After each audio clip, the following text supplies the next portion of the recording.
comments to us on Monday. Just what has the response been from your group this week in practice, especially with the difficult challenge that's coming Saturday? Well, absolutely. I don't think anybody was pleased with how we performed. It was disappointing, but I think the response has been really good. I think the guys have shown a lot of energy out at practice. Obviously just got off there and had a really good physical, crisp practice out there. Proud of how they flew around. And we need to carry that on. Obviously a really big challenge this week. But you know what? You only get so many of those in your life. You get to go play a number one team at their place. I think our guys understand that. But it's about, we talk about all the time. It's not just what you do on the practice field. You got to go do it on Saturdays. And, so we've got to be more consistent. We've played well at times, at other times we haven't. We need to find that consistency level. Josh Moore. Hey, Brad. Hey, Josh. The depth there at inside linebacker, how are you feeling about that? Is DeAndre okay? Is kind of what is that? How is that all shaking out right now? Yeah, we're going to be okay. I mean, it's you're 7 games into an SEC schedule. I mean, and we knew going into the season, especially at that position, guys are going to get dings here and there, and that's why trying to create depth at that position was so important. Obviously, Bem got quite a few snaps in the game, which was good for him. But we need to play really well in that position this week. We need to play well at every level this week, to be able to compete and, live up to the standards that we set for ourselves. And that's why we play this game. We play to have the opportunity to go into opponent stadiums and, perform on a high level on a national stage. And so, yes, we know what we're getting into. John Long. Hey, Brad, Mark was pretty pointed in his remarks. I mean, when he talks about players being passive and standing by and watching and even accusing some of them of padding their stats. Do you agree with that assessment? What can you maybe reinterpret what he was trying to say? No, I mean, obviously what Coach said, and I, if there's any clarification that needs to be done, it'll be through him. But I understand, there are times on that we say the eye in the sky doesn't lie. The tape is the tape. And there were times when, there were plays to be made and we didn't go make them. And we have to be ready to make them all the time, no matter the situation. Up, down, first quarter, fourth quarter, doesn't matter. And, we did not do that. And that's, that starts for me. I've got to continue to demand, and again, I think the guys have responded this week. I think the coaches have continued to pour everything they've got into this game plan and into coaching technique. We continually evaluate, how we do things. And I think that's why Coach has been so successful, because each and every week we evaluate ourselves. We don't rest on our laurels. And we set standards. And if we don't meet those standards, we don't shy away from talking about it. And we've addressed all those things.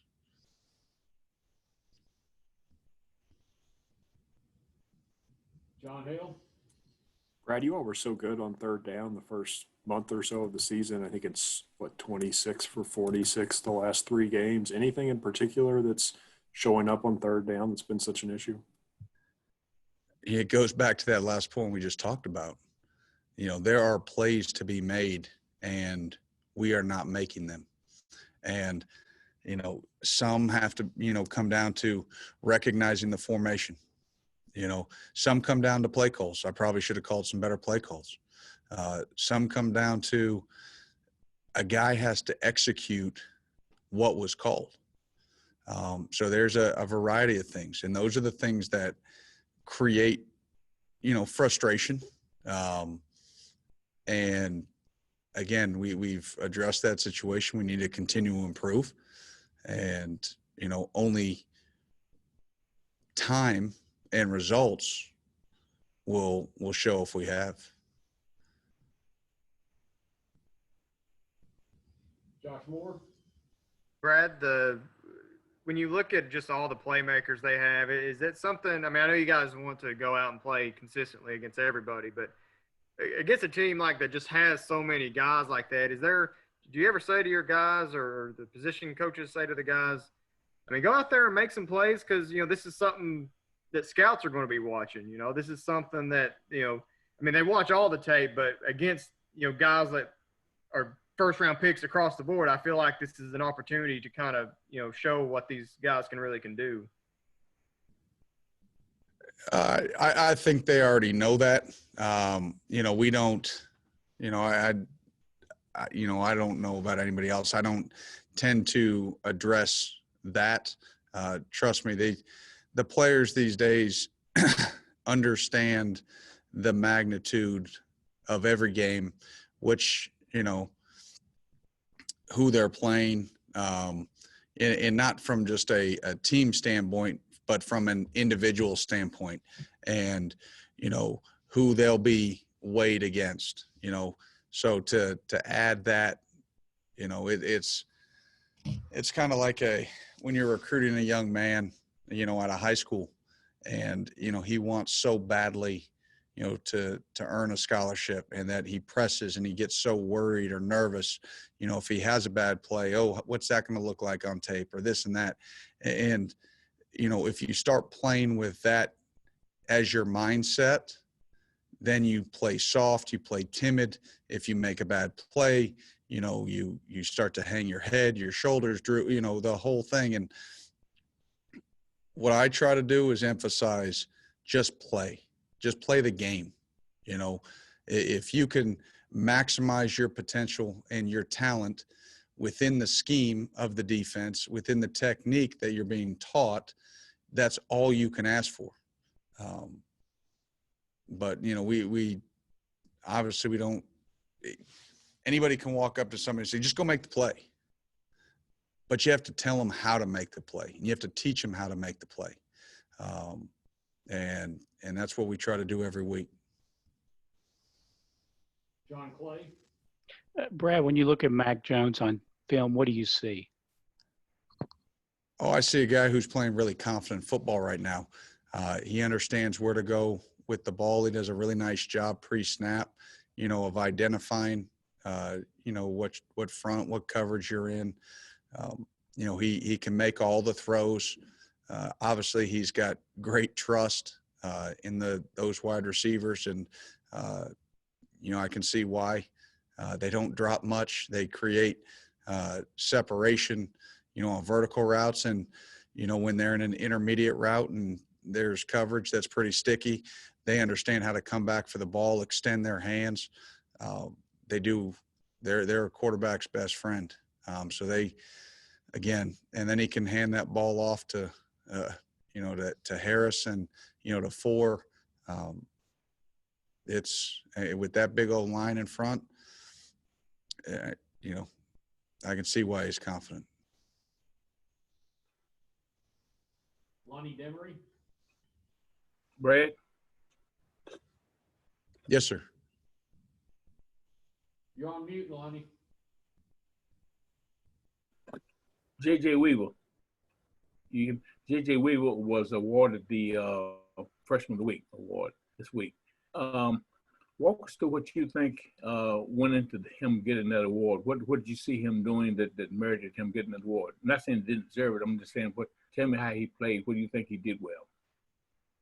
You know what JJ's doing well right now is he's just cutting it loose. He's just playing. It's not perfect from a technique standpoint. It's not necessarily perfect from an alignment or an eyes. We're getting better each and every week. But what he's done is when the ball is snapped, he's playing fast. He's playing physical. He's using his length. He's got good pop to him. So when he strikes a blocker or he strikes a ball carrier, they go down. And I think every game he's gaining more and more confidence. And we need him to have a big game this week, and continue to grow, as we progress through the back end of this season. But you can see him again in the classroom the light bulb starting to go on a little bit more than it has in the past. He asks good questions. I'm optimistic, about, his trajectory, but we need to keep moving in that way. Jeff Drummond. Hey, Brad, when Hey, you Jeff. have someone like Alabama that's so balanced and good at doing so many different things, where do you begin to attack that? And what's I guess, for lack of a better term, what's the priority for facing them on any given snap? Oof.